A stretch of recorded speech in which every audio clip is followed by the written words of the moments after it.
please welcome Marvell Chairman and CEO, Matt Murphy.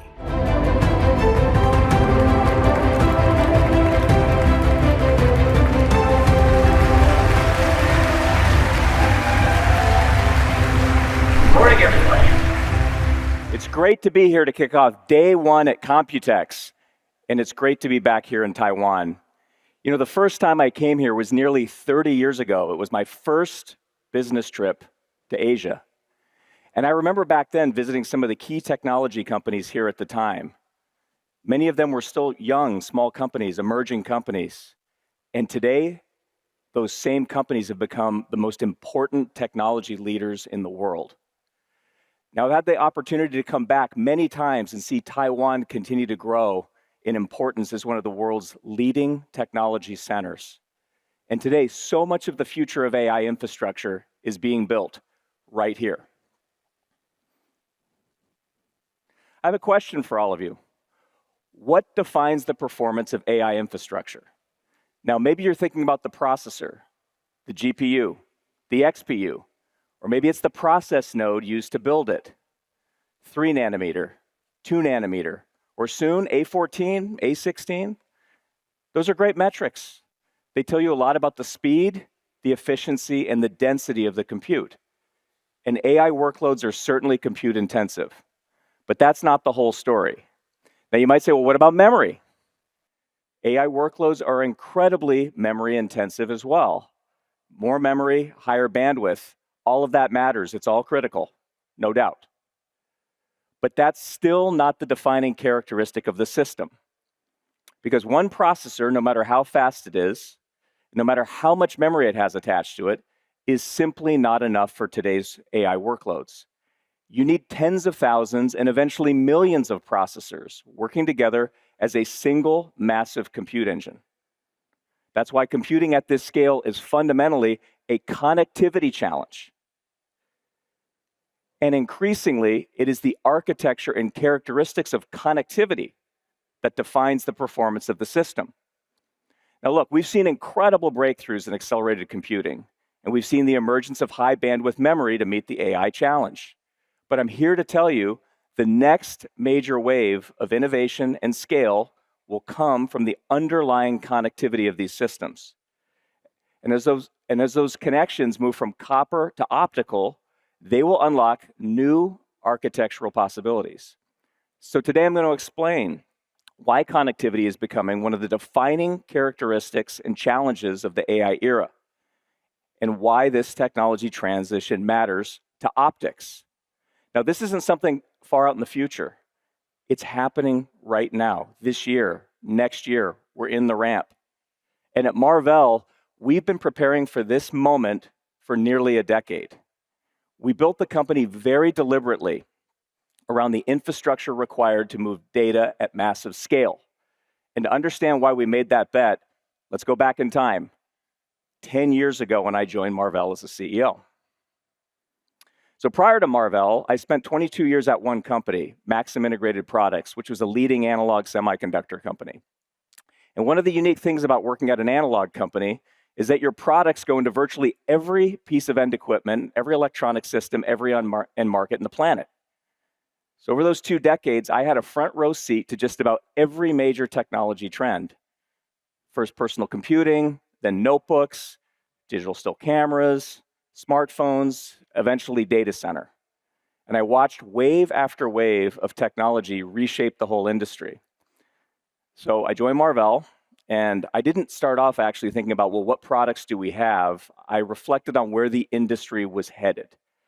And it seemed clear to me, even at that time back in 2016, that the next major growth cycle for semiconductors in the world really was going to be driven by the data platform companies. Back then, it was still the same ones as today, companies like Google, Amazon, Microsoft, Meta. And more specifically, the semiconductor technologies that were required for those markets to move data, store data, process data, and secure data. Do it at massive scale. That was the vision we had. But when I looked at the products we had at that time, very few of these were actually exposed to that trend. It was kind of a problem. Less than 10% of our revenue 10 years ago was coming from data center. That's it, a couple $100 million. But more than 60% of our revenue back then was coming from consumer. And so it was an exciting time. We were in virtual reality headsets. We were in gaming consoles, streaming devices, wearables. In fact, our claim to fame back then was Marvell was designed into the first Wi-Fi connected Barbie dream house. That was our big design win. It was real. In fact, the first week I was at Marvell, the team briefed me on what a great design win this was.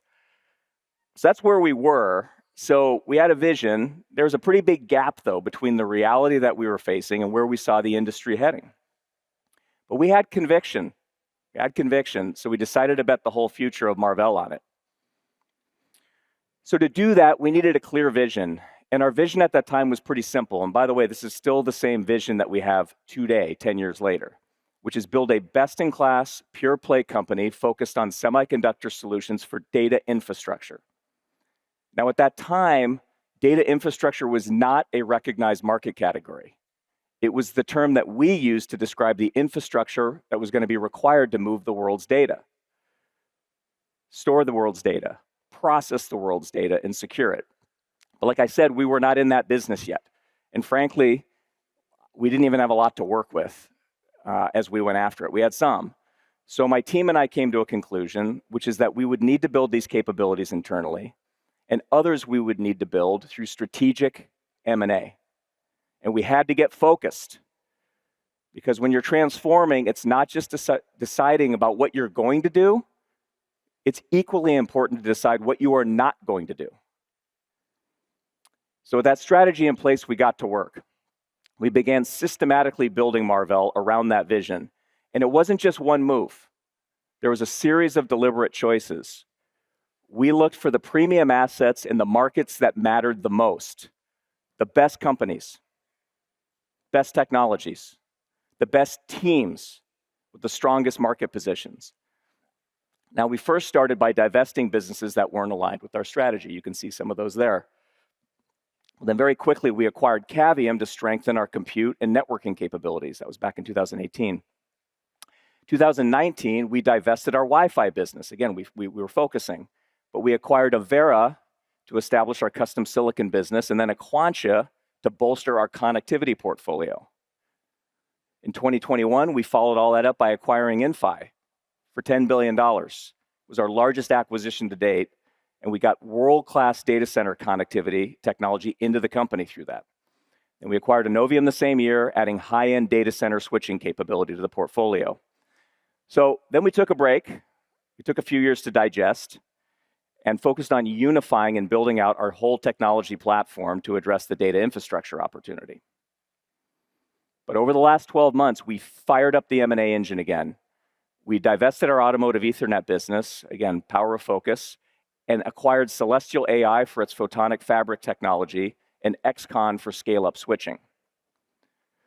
So if you add it all up, over the last decade, we've invested roughly $22.5 billion through acquisitions. We spent $18 billion organically inside of Marvell to develop the platform, and then we divested approximately $4.5 billion worth of assets. So all in, we've invested roughly $36 billion investing in this platform. Now let me show you the result of some of these investments. First of all, we have built an incredible technology platform, and it all starts with the advanced process node.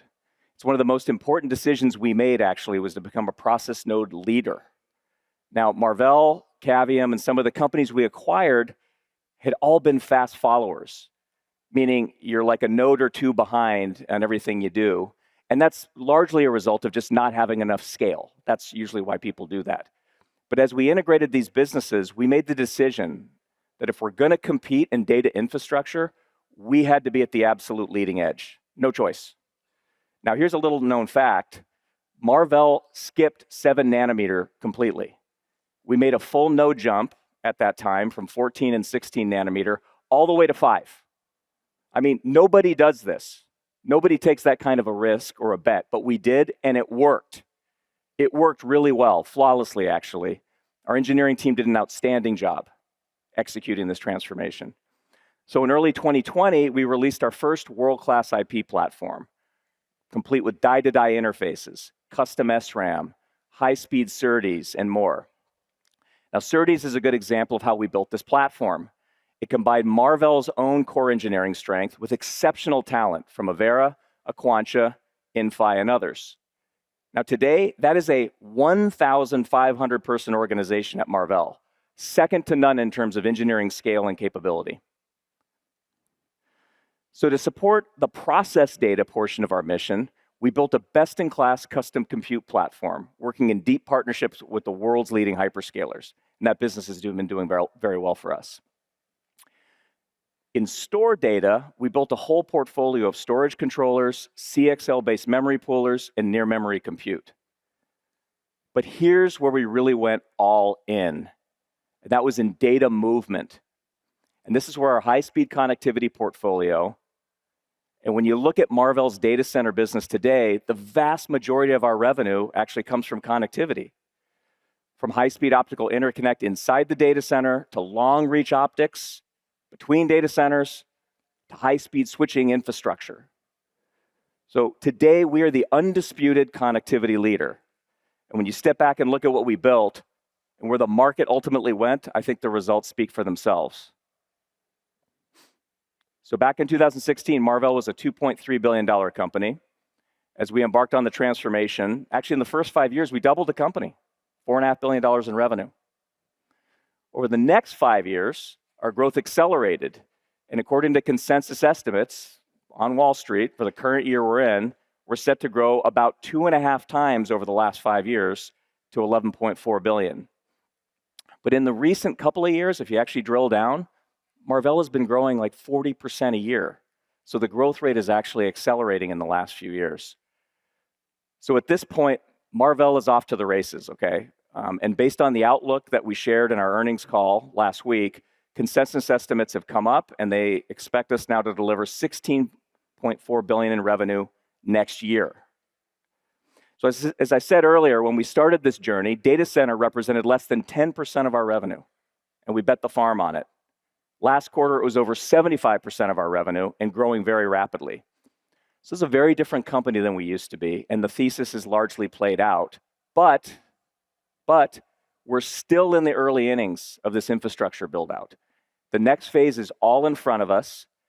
It'll have a different set of requirements, and that brings us back to connectivity. So for the past several years, as AI has created new demands on the infrastructure, we've seen the industry solve one major bottleneck after another. And first, it was compute.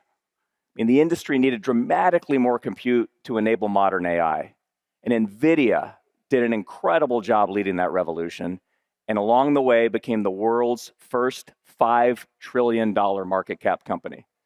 Congratulations to Jensen and his whole team that's here. It's just a phenomenal result.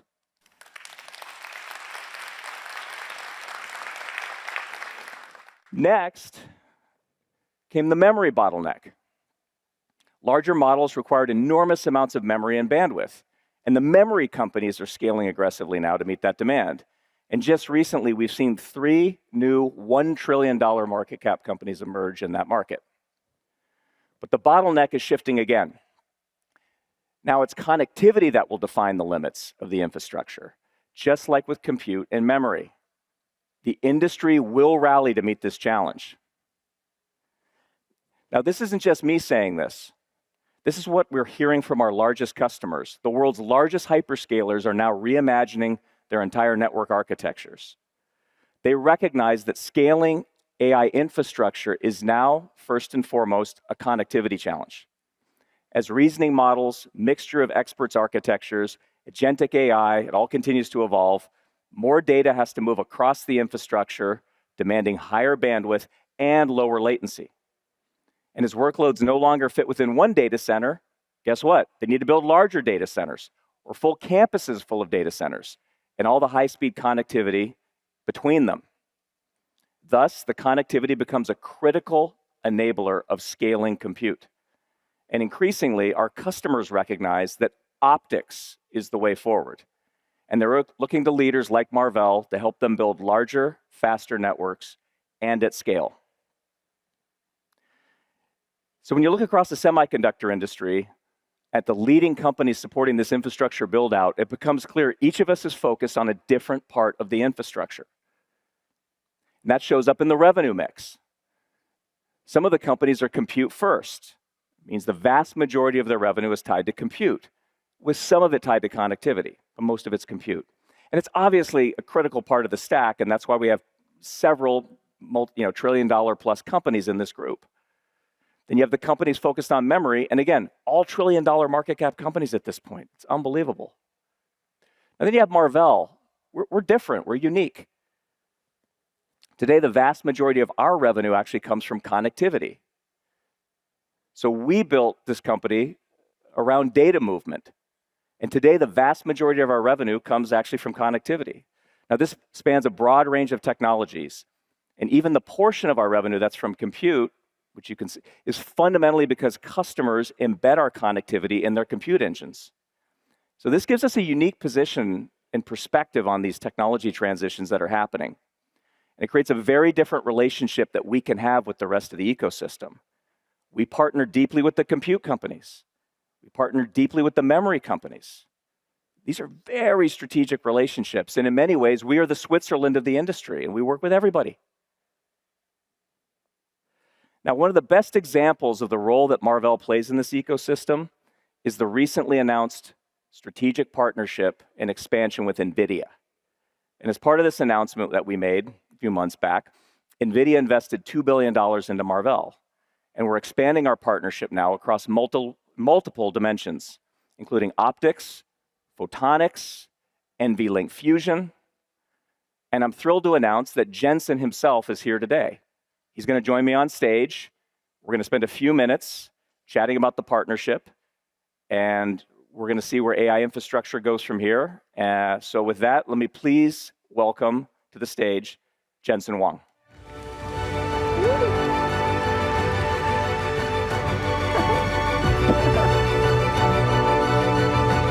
What's up, Jensen? How you doing? Boy, that's a huge stage. Good I to had run a long way. Are you out of breath? You okay? I know. Let's fire up. Good to see you. 大家好. There you Nice to go. see you. Yeah. Congrats on a great kickoff yesterday, GTC. You guys are off to the races this week. Thank you. Thank you. Look, maybe you heard some of what I just said. So we're talking about connectivity today. The next trillion-dollar company, ladies and gentlemen. Whoa! That would be exciting. Let's do it together. Yeah. Let's do it together.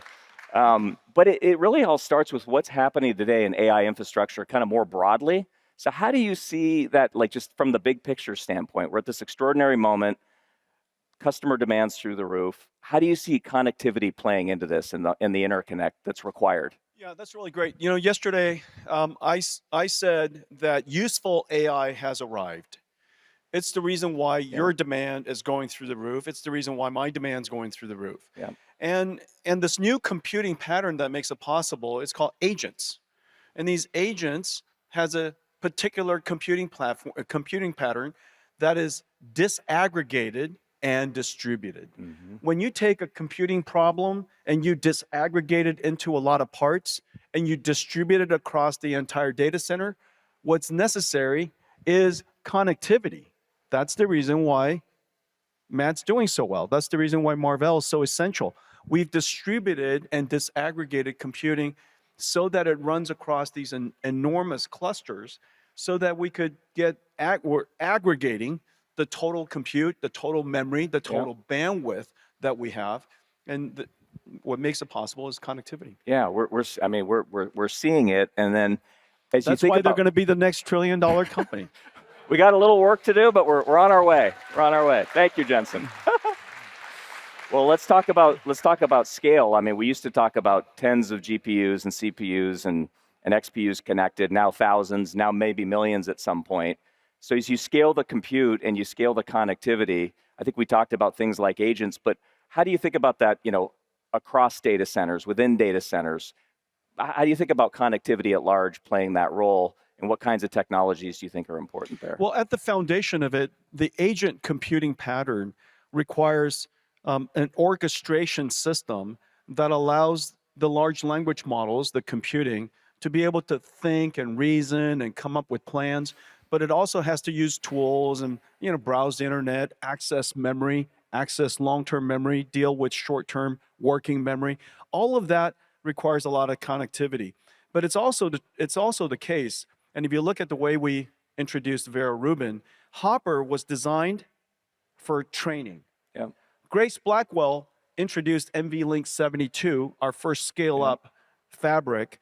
It introduced the idea of extremely fast inference for MOE models that are very large, mixture of expert models that are extremely large. And so Grace Blackwell was for inference. Vera Rubin is to run agents, which is the reason why the Vera Rubin system includes, of course, the Vera Rubin thinking AI, but it also includes Vera CPUs for orchestration. It includes Vera CX for storage acceleration, for managing long-term memory.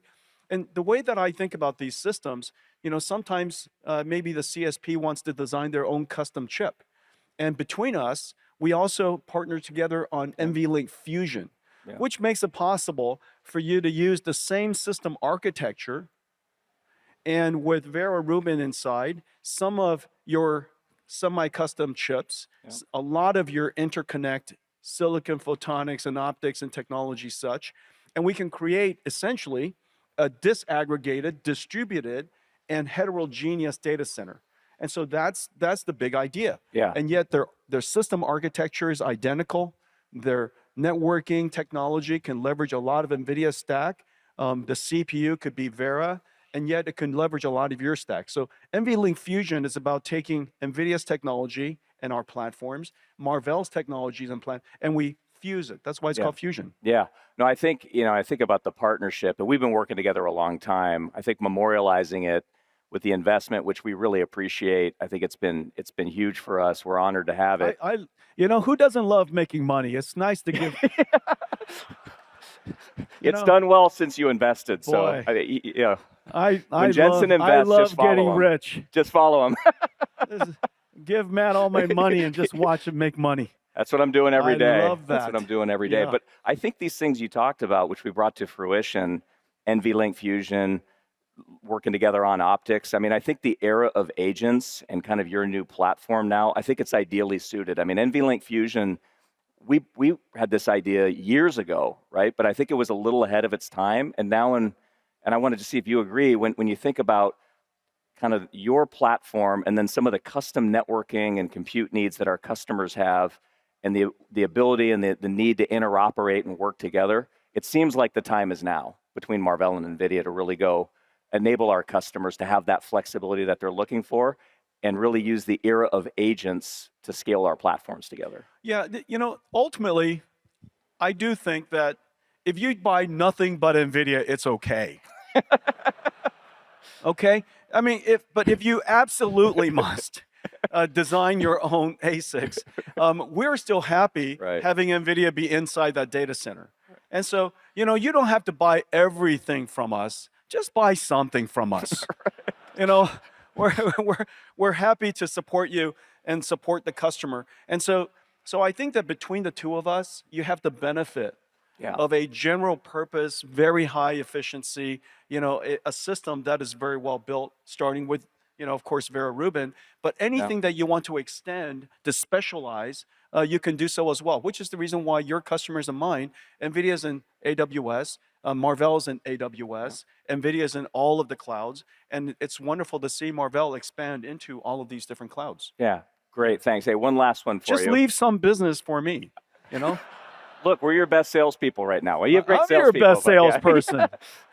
Working together. Final question for you. A lot of my talk is about some of the transition, especially as you go to inside the rack from copper to optical. It's obviously not going to be a 1-0. It's going to take time. There's time and there's different use cases. But how do you see that playing out right now, the transition from copper to optics, and maybe how we can work together there too? Well, we should use copper as much as we can for as long as we can, but copper has its limits. Copper has its limits with bandwidth and also with distance. And so ultimately, the right strategy is to scale up with copper as long as you can. After that, you scale up further with optics, and you scale out with optics, and you scale across with optics. And so you use optics wherever you must. You use copper wherever you can. And so I think that intersection is going to continue for a long time. Here's the bottom line is, in the next 5-10 years, we're going to use a ton of copper, and we're going to use tons and tons of optics. And so these data centers are part of infrastructure now. And the reason why I say that AI is now useful AI has arrived, is because now AI is profitable and tokens are profitable. When token production is profitable, everybody wants to make more tokens, which is the reason why, Marvell's demand is so high, our demand is so high, because everybody wants to produce more tokens because it's used all over the place by agents. Yeah, absolutely. Well, I think you touched on a bunch of things I'm going to cover later. If you want to do the rest of my presentation, you can. Yeah, so ladies and gentlemen. These beautiful slides, Hey, Matt, just sit right there. I'll be. Yeah, you take it from here. All right, Jensen Huang. All right, good to guys. see you, brother. All right, take care. Okay, guys, thank you. Thank you, Jensen. Bye, Marvell. All right, outstanding. Super fun to have Jensen here, as always. All right, so we've been talking a lot about connectivity. Jensen and I just covered this, so let's dive in now, right? Let's go one level deeper. So AI infrastructure spans every distance. It spans from hundreds or even 1,000 kilometers between data centers to just millimeters inside the package. Every one of those distances, it requires a different solution. It's a different technology, different engineering team. It's a completely different set of experts. And in many cases, it's a different supply chain. So these are not variations of the same problem. What you have here is fundamentally different engineering challenges, and that's what we're going to walk through next. All right, so let's start with the longest distance. Jensen referred to this. This is scale across, connecting data centers together. Now, every major cloud provider has hundreds of data centers around the world. And all of those data centers need to communicate with each other. This is fundamentally a long-distance connectivity problem. We're talking about links that can span hundreds or even 1,000 kilometers. This requires very specific, very complex technology called coherent modulation. And at the heart of it is a specialized digital signal processor, or DSP. It's designed to push enormous amounts of data across fiber optic cables over very long distances with extremely high reliability. There's only a few companies in the world that build these coherent DSPs, and we're one of them. Marvell has been a leader in this technology for many generations. We build optical modules that contain all the electronics needed to drive and modulate the laser and transmit data over long distances. So I've got a little show and tell here in my pocket. I'm not holding up a chip this time, I'm holding up an optical module. This is one of our coherent optical modules. This is an incredibly complex piece of engineering. At Marvell, we build the entire module. This is ours. It includes the advanced node CMOS DSP. It's among the most complex chips, just the DSP alone, that we design at Marvell. But it also incorporates inside our 4th generation silicon photonics technology. That's inside here. And we've been developing that technology and in production for a decade on silicon photonics. It also includes our own broadband analog components that we designed, which is designed in silicon germanium. So Marvell pioneered this technology starting with 100 gigabits per second a decade ago, then moving to 400 gig, and now shipping 800 gig in volume. And later this year, we'll be sampling the world's first 1.6 terabit 2 nanometer coherent optical solution. And that couldn't come at a better time. Demand for bandwidth has never been greater. All right, now let's go inside the data center. So these data centers can be very large, spanning hundreds of meters, and they contain racks and racks of compute servers. Now each rack typically has a switch at the top with servers connected into that switch. Those rack level switches connect to the spine and then the core switches. This creates the networked fabric that ties the entire data center together. And all of that is connected through fiber optic cables. Now, once again, optical modules drive data transmission over those fiber optic cables. But this time, the modulation scheme is different. Instead of coherent technology, we use a more power-optimized modulation technology, which is called PAM4. So the two key semiconductor solutions for this part of the market are the PAM4 chipset inside the module, and then the cloud switching infrastructure that ties the data center together. Marvell builds both. Starting with the PAM4 chipset, we build the industry's leading PAM4 DSP solution. And also the high-speed analog components that go around them, including transimpedance amplifiers or TIAs and laser drivers. These are also in silicon germanium, by the way. And we've led the industry through every major transition of PAM technology, starting at 50 gig, 100 gig, 200, 400, and 800. Then last year, we began ramping Marvell's 1.6T 3 nanometer PAM4 solutions, leading the industry's transition to 1.6T connectivity. Now for Ethernet switching, Marvell has a similarly complete portfolio of products, from 12.8 terabits to 51.2 terabits. And today, we announced our new 100T Ethernet switch, specifically designed for AI data centers with the industry's lowest power. Woo! Special announcement for Computex. We waited. So you put it all together, we provide a complete solution for connectivity inside the data center. Now let's move inside the rack. The goal here is to connect the largest possible number of processors together in a full any-to-any configuration. In other words, every processor can communicate directly with every other processor. And Jensen talked about this. The first company to bring this architecture to market was NVIDIA with NVL72, named for the 72 GPUs connected together inside a single rack. And this required a completely different approach to connectivity. It was a different class of switch and the ability to drive very high-speed signals over copper backplanes inside the rack. So today, this is not the domain of optics. This is the domain of copper. And the core differentiator here is the electrical SerDes technology, not the optical. Now, Marvell also has leading electrical SerDes at 200 gigabits per second today. And we've demonstrated already over the last couple of years, 400 gigabits per second for the future. So we're building this SerDes technology into our customers' custom silicon and their XPUs, and also into our own scale-up switches. All right, now let's go all the way inside the package.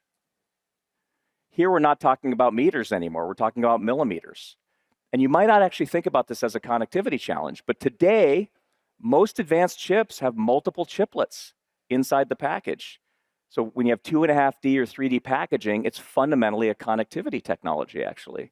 And it allows these chiplets to sit very close together inside a package and communicate through ultra-high speed, short-reach die-to-die interfaces. Now, Marvell has leading die-to-die SerDes and leading capability in advanced packaging, allowing our customers to build some of the most complex, unique multi-die chips in the industry. So as you can see, connectivity for AI data centers requires a very broad portfolio of technologies. Each distance requires a very different solution. And Marvell has the industry's most complete portfolio, from millimeters to kilometers, every hop, every distance. And it turns out having all of those capabilities under one roof is unusual. It's unique. When we go and compete, normally there's a different set of companies that we compete against in each one of these categories across these different distances. But this is what makes us unique. We're the one-stop shop. We're the leader across the entire connectivity stack. And that brings us to the next major challenge facing the industry. So what you probably notice as I describe these different solutions in the last couple of slides is there's different solutions for different distances, and that some of those connections today are optical, and some of those connections today are electrical. And it's actually defined by distance. And so the connections on the left side of this chart are optical today. That means they use fiber optic cables to transmit light with complex electronics on either side of the cable to drive and modulate the laser that's transmitting that light. The connections on the right side of this are electrical. So they use copper cables or just copper traces that are printed on the circuit board, or even microscopic copper routing inside the package. So the common theme here is copper. And in the middle, you see the wall, the copper wall. And the wall is defined by the longest distance you can transmit a signal over copper. So before you have to move to an optical connection. So this is an important distinction because copper is simple and it's low cost. And as Jensen said, you want to use it for as long as you can. It's very practical. But optics is more complicated. It requires lasers, photonics, complex electronics. So it's a bigger lift, but it's going to be needed. And the copper wall, what I'm here to tell you today, is it's about to move. It's going to move again, and it's going to take over the rack itself. So this is creating an explosion in demand for the optical industry. And incredibly complex engineering challenges are coming and along the way. So why is this happening? So it's not just somebody's preference to go do this. This is physics. The distance a signal can travel over a copper cable is inversely proportional to the bandwidth. So every time you double the bandwidth, you have to cut the distance in half. Today, the highest speed production systems in the world run at 200 gigabits per second per lane, just to give you an example. So at that bandwidth, the cable length is limited to roughly 2.5 meters. Now, by comparison, systems running at 100 gig could use about 5-meter cables. And the height of the rack is about 2 meters. So once you account for all the routing inside the rack, 2.5 meters is right at the limit. So when we move to 400 gig, we can no longer fully connect the rack with copper.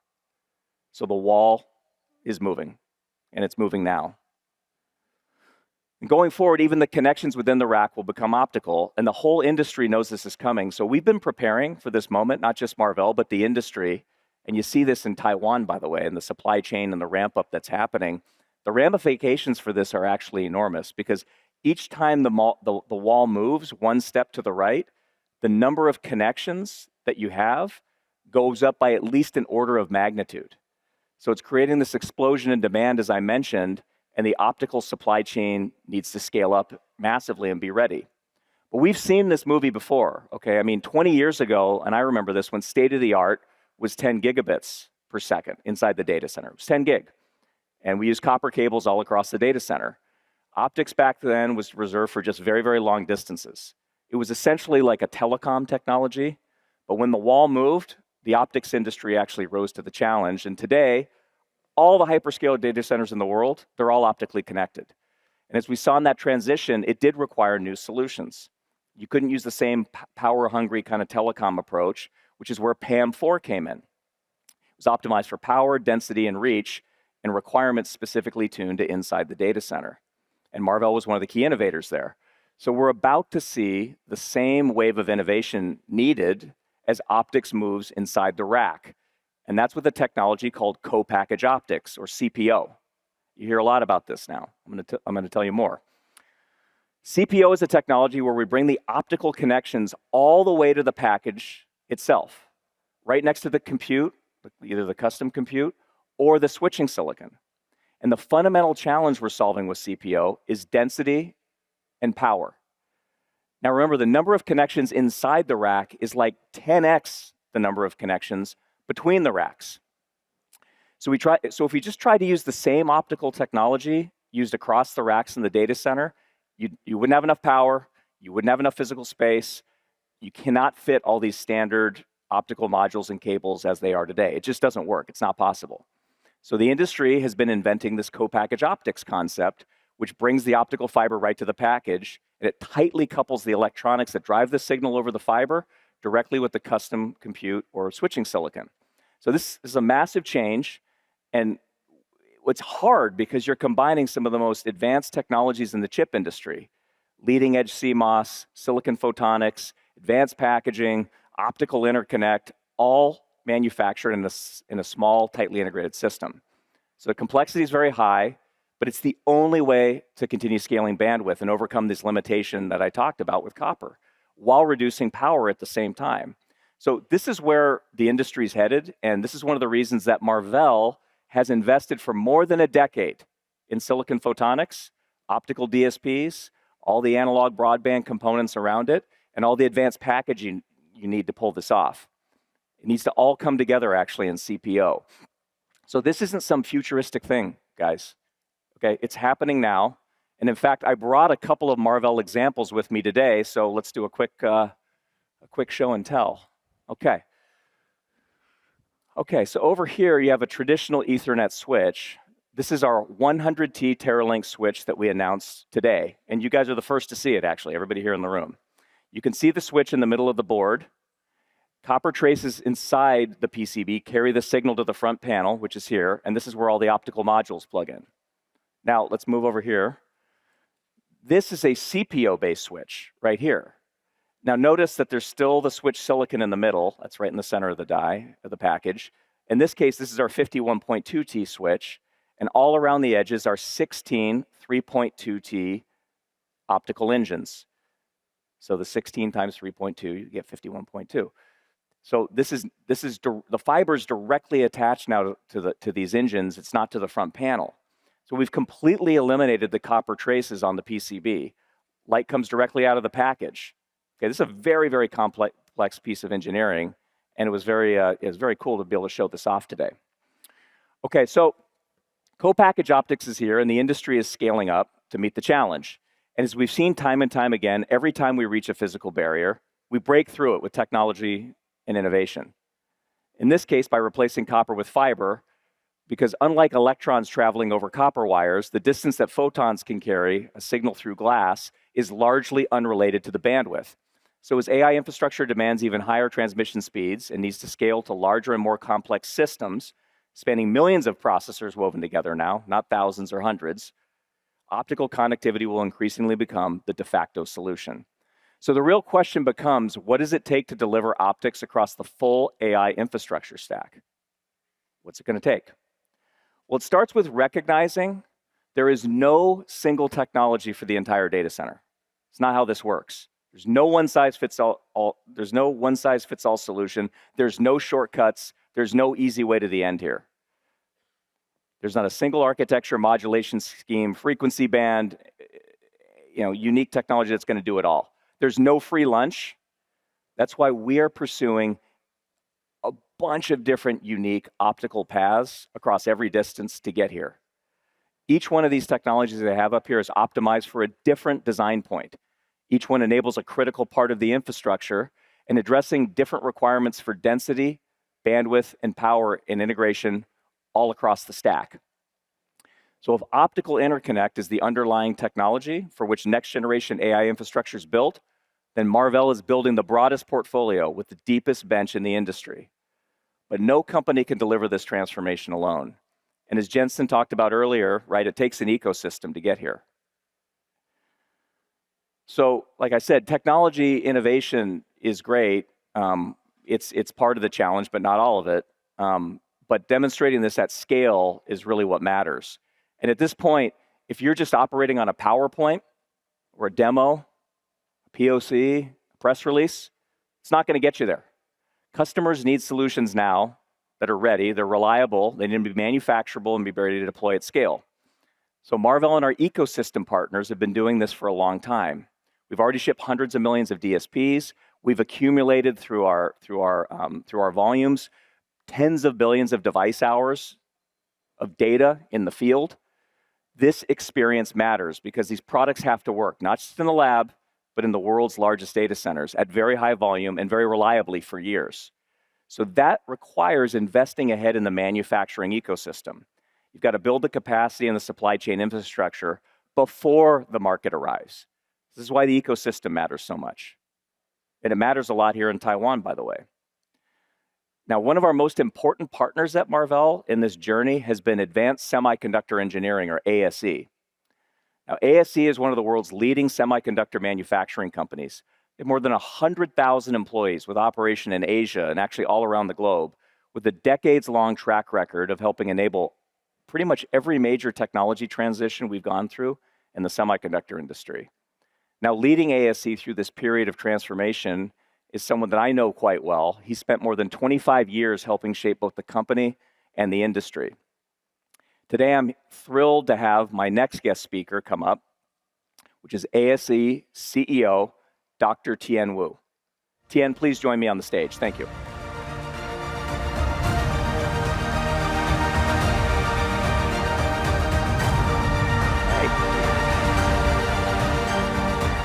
Tien, how are you? Thank you for inviting me to Computech. Great to see you. Yeah. It's an honor to have you on stage with us. Well, it's my honor. Look, we've been working together a long time. And, when I became the CEO, we had a set of ambitions. We talked to a lot of our suppliers. I've known you even before I was the Marvell CEO, when I was an executive back at Maxim, and we worked together there. But part of what, and maybe explain to the audience too, that sometimes people don't realize is that as a key supplier into this ecosystem, you have to make bets, right? You got to make bets on the companies you work with. You got to make bets on who you think is going to be successful. And we really appreciate that ASE bet on Marvell very early. And we've seen great success actually based on that. But I'm just curious if you could share your perspective maybe on where Marvell was, what your thought process is, and then where are we today in our journey together? So it'd be great to hear from you, Tien. Thank you. I think the best way to describe this is a gradual process. The first decision was not difficult. Marvell, fabless company, has a very good reputation, has gone through a lot of transition. So the track record of Marvell has already been there. The product set was a little bit obsolete at the time when you joined. So the first one is the business model needs to be aligned. Taiwan, ASE, is in the manufacturing sector. So we're looking for bet, not only on betting on your success, we're also betting on somebody who can provide the insight for the next generation architecture and also the technology requirement. As you know, the Taiwan company invest infrastructure and capex 10 years ahead of time, big bet.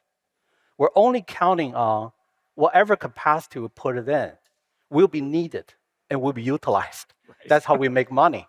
Right. So betting on company that we believe will give us very good insight well into the future becomes very important. So that's how the decision was made at the very beginning.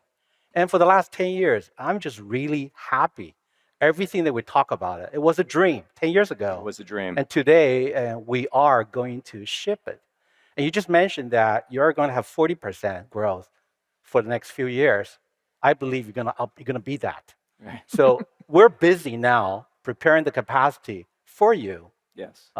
We also appreciate that over the last 10 years, we have gone through a lot of strategic discussion, right? You make commitment to us, we make investment for you, and over time, we're going to produce more of your parts. I think that's the really a short story for how that decision was come. Yeah, no, it's been a great story. Maybe one more for you. The ecosystem here in Taiwan is so unique. And like you said, it takes like a decade of investment before you really can see the return. And there's just such a power that's happening here.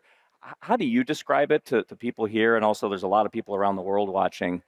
And then what makes it possible here? Why is it unique? And then what also makes it difficult to replicate this in the rest of the world? And then, but at the same time, there's globalization. So how do we think about those dynamics? I think that'd be an interesting one. I think the reason why you're asking the question is there's a lot of competing forces and also uncertainty across the world. So I think my belief is any business needs to have vision as well as long-term alignment on value. So in the business model, the whole Taiwan sector is built on capacity utilization and also innovation and technology investment way ahead of the curve. That's what Taiwan's value. So with the fabless company or with specific IDM company, that business model aligns. Beneath that will be the economy of scale. Taiwan accumulated 40 years based on the PC transition to the wireless, to the mobile computing, to the data center. Now we're into HPC. So that 40 years of experience accumulated 350,000 semiconductor employees, also accumulated 1.1 million high-tech employees, and many of them are here. That experience becomes extremely valuable combined with the economy of scale as well as the cluster efficiencies. So when you think about the workforce with years of experience behind it, when you think about the cluster efficiency, when you think about the capacity, economy of scale, we already put it in. But one more thing, I think Taiwan, good or bad, we had fewer choices than the other region like United States. So most of the engineers, when they come out, they have few choices to make. Semiconductor IT industry becomes a attractive choices in Taiwan, not necessarily in the other region. So with all of this combined, I think this ecosystem is very, very difficult to replicate. It is not impossible, but will take years. Right. Great. Well, thank you so much. Okay. I Well, thank appreciate you. the partnership so much. Appreciate it. Thank you. We're off to the races, Tian. Thank you. Tian Wu. Thank you.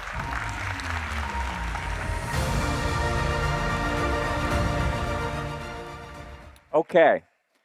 So, like we said, the future of AI data centers is all optically connected infrastructure. And you heard him say it, right? This is going to drive a tidal wave of growth, innovation that's needed in scale and manufacturing. But what does that inevitable future actually look like? I mean, if you just take a step back for a minute and you actually don't think about right now, think about 10 years in the future. And it's a world where a lot of the copper connections are gone. And just think about a world where data transmission now at some point is all optical. This is a world where then distance doesn't matter actually. And that's a profound change. Servers, racks, and overall data center architectures today have all been designed around the constraints of distance. And software workloads actually have also been optimized around those same constraints. But what if distance no longer matters? How might the architecture itself change? And what new capabilities become possible when the infrastructure is no longer constrained by distance? So let's start with the scale-up network in the rack. As we discussed earlier, this is where we can connect the largest possible number of processors together in a full any-to-any configuration. Now, in the past, the size of this domain was limited by the length of the copper connection, but with optics, distance doesn't matter. So now we can change the size of the scale-up domain from 72 or 144 XPUs or GPUs to 1,000 or more, all optically interconnected. The implications for workloads are enormous. Today, AI workloads must be broken down into smaller subproblems that fit within the scale-up cluster, because communicating outside the cluster today is slower, at much lower bandwidth.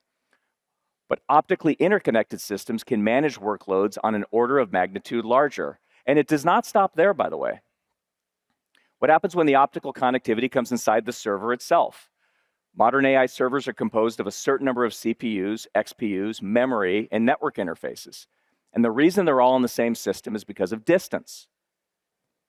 The CPUs and XPUs need to access memory at very, very high bandwidth, which means they need to sit right next to each other on the board, with copper traces serving as the connections between them. But in a future where these connections are all optical, distance actually doesn't matter. You can imagine a completely disaggregated architecture. XPUs in one system, memory in another, agentic CPUs in another, which unlocks another possibility. In today's systems, the ratio of CPU and XPU or GPU, it's fixed. So these ratios have to be defined at the time the system is built and deployed. But no two workloads require exactly the same ratio. Jensen talked about this actually, which means at any given time, some portion of the computer memory could be underutilized for a given workload. That costs money. But once we decompose the system into separate pools of compute memory, and they're all optically interconnected, we can then decompose dedicated systems on the fly, which are then optimized for whatever the workload is. So imagine future data centers, a globally optically interconnected data infrastructure. These rigid boundaries we have today in the systems we have, they begin to disappear. Compute can now be pooled. Memory can be pooled. And infrastructure can be composed dynamically at scale.